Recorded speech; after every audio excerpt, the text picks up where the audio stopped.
There's one lesson Warren Buffett and Charlie Munger have repeated for decades, but few truly apply it. Understand the difference between brand loyalty and visibility-driven convenience. It might sound simple, but it changes how you view businesses, how you invest, and how you interpret consumer behavior. Let's begin with something as everyday as choosing where to eat. When you're driving along a highway and suddenly feel hungry, what determines where you stop? For millions, the answer isn't the best burger or my favorite place. It's the sign they happen to see first. McDonald's, Burger King, Wendy's, whichever comes into view when hunger strikes is usually the winner, not because of deep brand loyalty, but because of location, visibility, and timing. This behavior teaches us a lot about industries driven by convenience. In the fast food world, customer choice is influenced heavily by proximity. Brand recognition matters, yes, but predictable availability, being there when the customer is ready, often trumps all. Buffett pointed out that while people do have preferences when it comes to food, they also like variety. Most people don't want to eat the same meal every day, even if they like it. Fast food has a fight for attention and spending power constantly. Compare that to a different type of consumption, beverages. Now enter Coca-Cola. Buffett explains that when it comes to soft drinks, people are far more loyal. Many people will drink the same soda every day for decades. They're not looking to switch it up. And when you zoom out, this behavior forms the core of one of the greatest consumer monopolies of all time. Coca-Cola is not just a drink. It's a daily ritual for many, a product so embedded in people's routines that its demand stays remarkably consistent, even during economic downturns or shifting trends. That's a powerful advantage in business. Buffett and Munger saw this not as a coincidence, but as a structural edge, a moat. Coca-Cola's moat is built on taste, availability, emotional attachment, global distribution, and brand dominance. That's why Buffett says Coca-Cola will continue gaining market share year after year, even if by small fractions, because even a 0.1% gain in a market of 10 billion cases means millions of new units sold. But the brilliance of Coca-Cola's rise isn't just about branding. It's also a cautionary tale in contracts and market assumptions. Buffett shares a remarkable and somewhat absurd story of Coca-Cola's early bottling strategy. In the late 1800s, Asa Candler bought the Coca-Cola Company for about $2,000, arguably the best business purchase in human history. A few years later, in 1899, two entrepreneurs from Chattanooga approached Candler with an idea. They wanted to bottle Coca-Cola. At the time, Coke was primarily sold at soda fountains inside drugstores. Bottling was a relatively new and improving concept. Candler, skeptical and uninterested in managing a bottling business, agreed to a deal that, by today's standards, sounds ludicrous. He gave him exclusive bottling rights in perpetuity across almost the entire U.S. in exchange for just $1. Even worse, they were allowed to buy syrup from Coca-Cola at a fixed price forever. That decision, hailed today as one of the most short-sighted contracts in corporate history, would come back to haunt the company. Over time, bottling became the dominant method of distribution. As sugar prices skyrocketed, especially during and after World War I, Coca-Cola found itself in a bind. It was locked into selling syrup at a fixed price, even while its own costs rose sharply. They couldn't renegotiate, and bottlers refused to change the terms. Buffett adds a colorful detail. Bottling contracts became so sacred that, as bottlers approached their deathbeds, they would gather their families to issue a single command: don't let them touch the bottling contract. This story illustrates a powerful investing principle. The small decisions you make in the early stages of a company can shape or constrain its future in unexpected ways. Great companies aren't just defined by visionary products or dominant brands.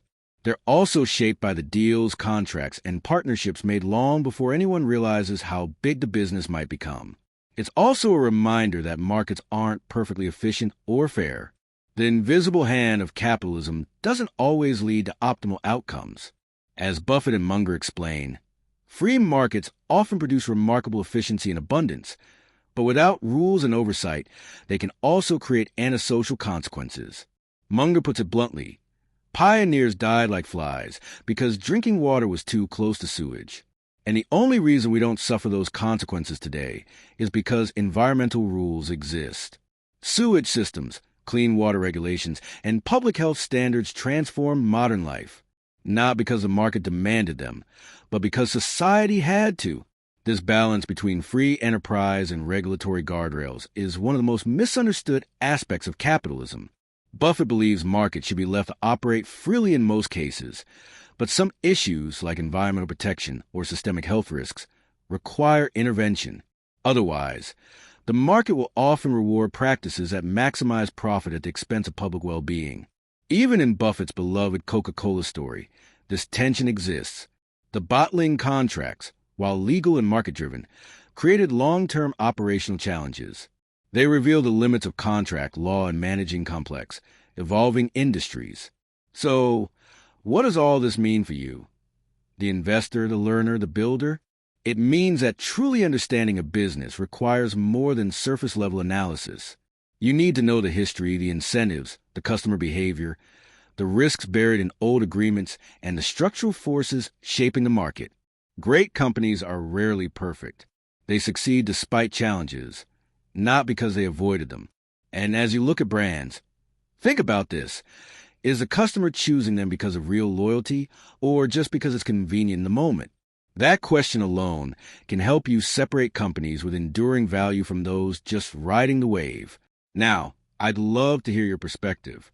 What's one brand you believe has true loyalty behind it? Drop your answer below. Your insight could help someone else see a business differently. And if you're finding these ideas valuable, make sure you're a part of this journey. Many people don't realize they're not subscribed. So take a moment to check. That way, you won't miss what's coming next. When Warren Buffett discusses market dominance, he often highlights companies like Coca-Cola, not because they operate in perfectly efficient systems, but because they've learned to thrive in spite of complexity. That distinction is critical. You don't need a flawless market to succeed. You need to understand the rules, psychology, and structure of the one you're in. Let's revisit the story of Coca-Cola's bottling contracts. These weren't minor side agreements. They became a structural weight on the company's ability to scale. Yet, even with that burden, Coca-Cola became one of the most valuable brands in the world. How? Because the brand loyalty was so powerful that it overcame inefficiencies. Imagine a system where thousands of independent bottlers control pricing, distribution, and territory, and where the parent company had virtually no leverage to renegotiate. That was Coca-Cola's reality for decades. Most companies would collapse under such a fractured operational model. But Coca-Cola didn't. Its product was so loved, so consistent, and so woven into culture that the system survived, even thrived. This is where Buffett's genius shines. He doesn't only look at numbers. He looks at economic gravity, the forces that keep a company strong even when things get messy. Coca-Cola is proof that a product with simplicity, repeat use, emotional resonance, and global reach can weather almost any storm. The idea of winner-take-all markets gets a lot of attention in modern tech discourse. Social media platforms, e-commerce giants, or digital tools with network effects often dominate entire sectors. But Buffett reminds us that not every industry behaves this way. In the soft drink business, it's not strictly winner-take-all. Yes, Coca-Cola leads, but brands like Pepsi, Dr. Pepper, and Sprite still thrive. Even regional tastes hold strong. Dr. Pepper, for instance, has deep roots in Texas, where it outperforms its national averages. The U.S. beverage market, Buffett notes, moves billions of cases each year.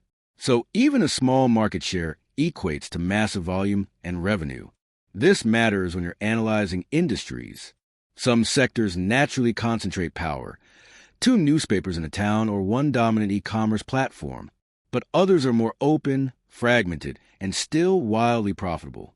Your edge as an investor comes from knowing the difference and acting accordingly. Buffett often says, if you're not confused, you don't understand it well enough. Business is rarely linear. The best companies often emerge from strange histories, awkward partnerships, and market frictions. Coca-Cola's bottling saga is a case study in how legacy decisions shape modern outcomes. Let's step back. Why does all of this matter to a modern investor? Because too many people are focused on ideal scenarios, on waiting for the perfect business in the perfect environment with perfect growth. But Buffett built his wealth by betting on companies that were great despite their flaws. He wasn't looking for perfection. He was looking for durability. Take the fast food industry as a counterexample. Buffett acknowledges that chains like McDonald's, Burger King, and Wendy's are impressive in scale, but they operate in a space where consumer loyalty is weak and variety is the norm. People may stop at a drive-thru because it's there, not because they love the brand. That makes those businesses more dependent on marketing, real estate strategy, pricing battles, and constant adaptation. In contrast with soft drinks, loyalty is embedded.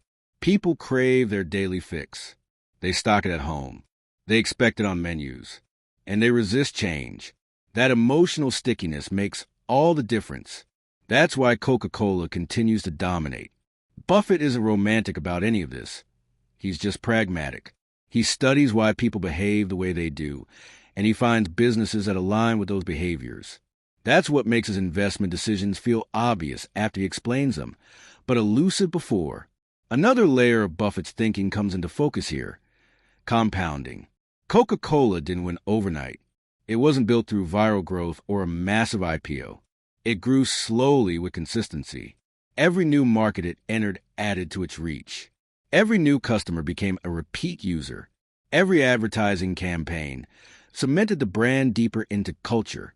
That's the essence of compounding, not just in capital, but in reputation, influence, and scale. And when you think about your own investments or ventures, this idea should guide you. Don't just chase what's hot. Study what endures. Ask, does this company have emotional durability? Do its customers stick around? Can it grow without exploding? Is it solving a timeless need? These are the questions that Buffett asks, and they've led him to some of the greatest business bets of all time. Let's zoom in on one more aspect: consumer psychology. When people open a can of Coke, they don't think about sugar prices or syrup contracts. They think about refreshment, about comfort, about routine. That's the power of brand. It shields you from the volatility of the supply chain. It creates pricing power. It builds emotional leverage. This is why Buffett invests so much in consumer brands. Not because they're exciting, but because they're predictable, because they operate in the background of life, and because that background rarely changes. Now, some might argue that brand loyalty is fading in modern times, but that's only partly true. Yes, consumers are more aware, more experimental, more digital, but they still crave certainty in their habits. And companies that deliver that, whether Coca-Cola, Apple, or Costco, build moats that are hard to cross. All of this circles back to a key investing principle: look past the surface. The stock price is not the business. The quarterly report is not the customer relationship. The current news cycle is not the full market context. Buffett and Munger taught us to dig deeper, to ask better questions, to connect dots others ignore. So as you build your strategy, ask yourself, am I focused on companies that understand their customers as deeply as Buffett understands his? That's where your edge lives. And if you've ever experienced a moment when one product became part of your life, when it went from a choice to a default, then you understand the kind of loyalty that builds empires. I'd love to hear about that. What's one product or company that you genuinely can't imagine living without? Not because it's trendy, but because it's part of your routine. Drop it in the comments. You might inspire someone else to look deeper into a business they've taken for granted. As much as Warren Buffett praises the power of free markets, he's also deeply aware of their inherent limitations. There's a tendency to believe that capitalism, when left alone, will always produce optimal results. But Buffett, and especially Charlie Munger, challenge this idea with a blend of experience and realism. They've seen firsthand how unregulated systems can lead to unintended and often harmful consequences. Let's return to something Charlie Munger once said with blunt honesty. The pioneers died like flies because the drinking water was too close to the sewage. It's a jarring image, but profoundly accurate metaphor. Markets may drive innovation, efficiency, and consumer choice, but they do not always protect people, communities, or the environment on their own. This is where the romanticism of the invisible hand breaks down. In a truly unfettered market, the incentive is to maximize profit, not necessarily to minimize harm. That's why rules, oversight, and standards exist, not to suppress capitalism, but to preserve its humanity. Take sewage systems. No entrepreneur profits directly from building one for an entire city. But every functioning society depends on clean water and sanitation. It's a basic necessity that the market would not provide voluntarily at the scale needed, because it's not immediately profitable. Yet, it's essential for health, longevity, and quality of life. This insight leads to one of the most grounded, intelligent perspectives Buffett offers. Markets are powerful, but not omnipotent. The belief that capitalism alone will solve every issue is as flawed as believing central planning will. In reality, a great society blends market dynamics with thoughtful regulation. The goal is not to control business, but to channel it toward outcomes that benefit everyone in the long run. This principle shows up in investing too. Buffett doesn't invest in companies simply because they are profitable. He also considers how they make money. Is it durable, ethical, sustainable? He invests in businesses that align with long-term human behavior, not just short-term trends. This is part why he's wary of overly complex financial instruments, predatory lending models, or businesses built on opacity. He values clarity, accountability, and alignment with customer interest. That's not moral preaching. It's strategic thinking. Because here's the deeper truth. A business that earns trust compounds faster than one that chases margins. Look again at Coca-Cola. Part of its success isn't just its brand or distribution. It's the consistency of the experience. When someone opens a Coke, they know what they're getting. That reliability builds trust. That trust turns into loyalty. And that loyalty generates revenue for decades. The same applies to other Buffett investments. Apple, American Express, Costco. These companies don't just sell products. They cultivate relationships. They win customer loyalty by providing value consistently over time. Let's explore another example Buffett often highlights: pricing power. He once said, "The single most important decision in evaluating a business is pricing power." If you've got the power to raise prices without losing business to a competitor, you've got a very good business. That ability is rare, and it's usually the result of years of building trust, brand value, and customer dependency. In other words, it's not enough to have a great product. You need to embed that product so deeply into people's lives that they choose it even when cheaper options exist. That's real economic power. Now contrast that with industries where loyalty is thin, differentiation is weak, and the customer is always one click away from leaving. These markets are more volatile. Competitive advantage erodes quickly, and the businesses in them must work constantly to stay relevant. Buffett avoids those spaces, not because they don't make money, but because they're fragile. He prefers businesses with resilience, not just revenue. Companies that can survive mistakes, economic downturns, or changing environments because their foundation is deeply rooted in consumer behavior, not just capital. This mindset also influences how Buffett responds to macroeconomic chaos. Wars, inflation, political instability. These events shake markets. But Buffett remains calm. Why? Because he's invested in businesses that outlast panic. His strategy isn't based on guessing the future. It's based on knowing which businesses will still matter 10, 20, or 30 years from now. He doesn't ignore macro events, but he doesn't let them dictate his strategy either. Instead, he focuses on what will happen, not when it will happen. And that distinction is everything.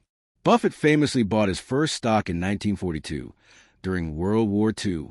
The global outlook was grim, but he didn't try to time the war's end. He simply found a good business and invested.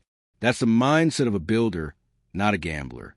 He has said many times, to invest successfully, you don't need to predict the future. You just need to understand the present and act with discipline. So what does this mean for you? It means building your investing mindset around a few core principles. Invest in what you understand, not in what's popular. Study customer behavior. It reveals more than market trends. Look for emotional durability. The products people choose by default. Don't chase excitement. Chase stability, clarity, and pricing power. Be patient. Volatility is not your enemy. It's your teacher. Accept market limits. And learn where human judgment matters more than models.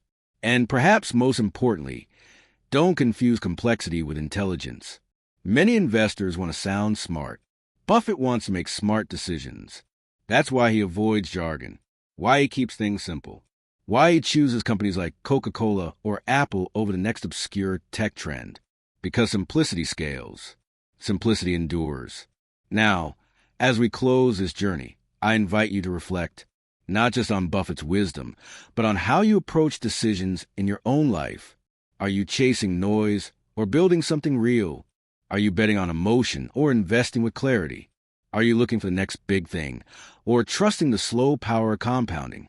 These aren't just investing questions. They're life questions.